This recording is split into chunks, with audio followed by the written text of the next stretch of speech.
Hi, in this quick video, I'm going to show you how you can segment a nurture sequence within MailerLite.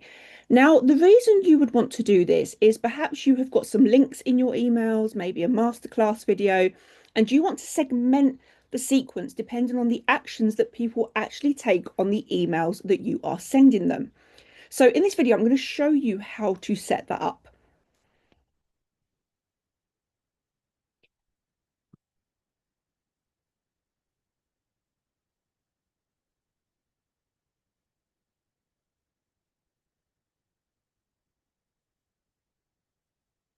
Okay, so first of all, we're going to come into MailerLite, and what we are going to do is we're going to go to the automation that we want to segment first. So for this example, I'm just going to use an old one. So I'm going to use this Crown Method freebie automation. Now, if I go to here and click on edit, you can see that this is already segmented. So what I do is when somebody joins my email list, I already segment them. So I will always send them the freebie. But what I will also do is then segment them into whether or not they are already on my master list. So if they're already on my email list, I don't bother sending them the rest of the nurture sequence. They know who I am. They're already getting the rest of my emails. They don't need to get another load of emails from me warming them up. So I already segment them. But what if I wanted to segment them depending on whether or not they took an action based on what is in this email? Now, if I click on this email and click on edit content, and we'll use this for an example, I've got one here that says download your free guide. So I want to segment this workflow into whether or not they've clicked on the guide.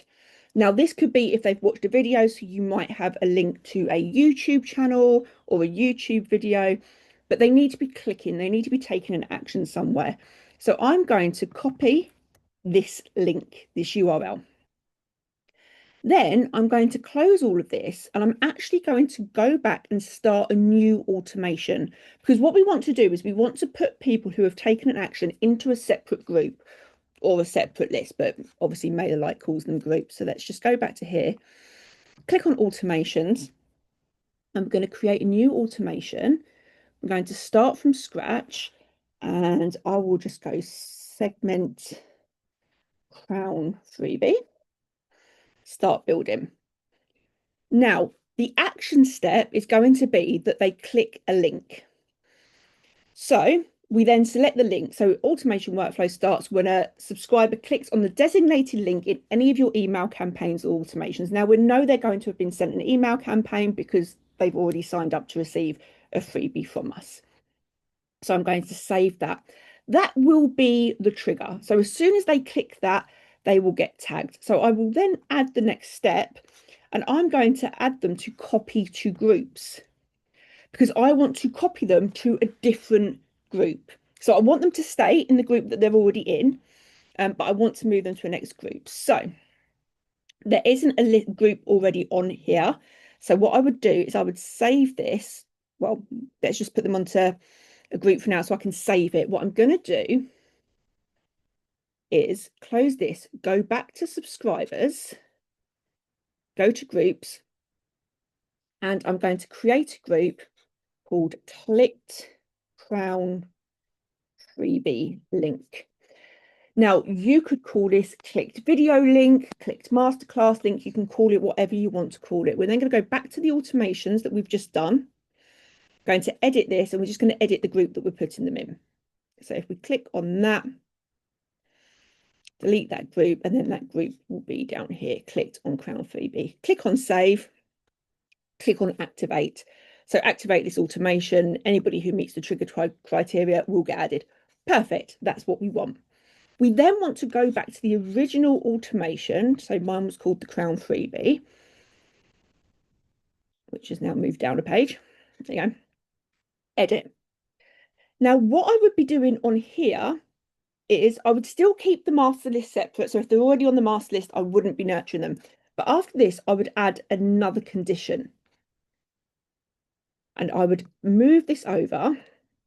So please move where I want to move the steps. So it's going to be, have they been tagged with click link. Are they in that group? No, they aren't in that group. That's when we want to continue sending the email.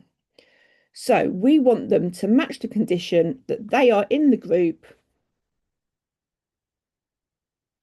clicked, where is it? Clicked Crown Freebie link and save. So if they have then taken action on that email, we can send them in a different workflow. So we can add an email here that said, oh, I hope you enjoyed the freebie. Oh, I see you watched the masterclass. And we can put them in a different automation. And again, we could segment this down as many times as we needed to. So if we put the link in again here, we could add another segmentation there. And then that would move them over. But it means that we can segment people, we can target people according to what they've watched and what they've interacted with. So it works really, really well. Perhaps somebody's bought something or somebody has clicked a link in your email to sign up for something they haven't signed up. We could do a follow-up email that says, oh, we saw that you clicked the link, but you're not actually in this group. We can segment them in lots of different ways, but that's how you would segment them if they have taken action in an email. So all you need to do is create a new automation. The trigger is click a link. Then the condition is copy them to a different group. And then that different group name would be what you would segment them from in the original nurture sequence. I hope that helped. If you need any more help and advice, please make sure that you subscribe to the channel and like this video for more hints and tips.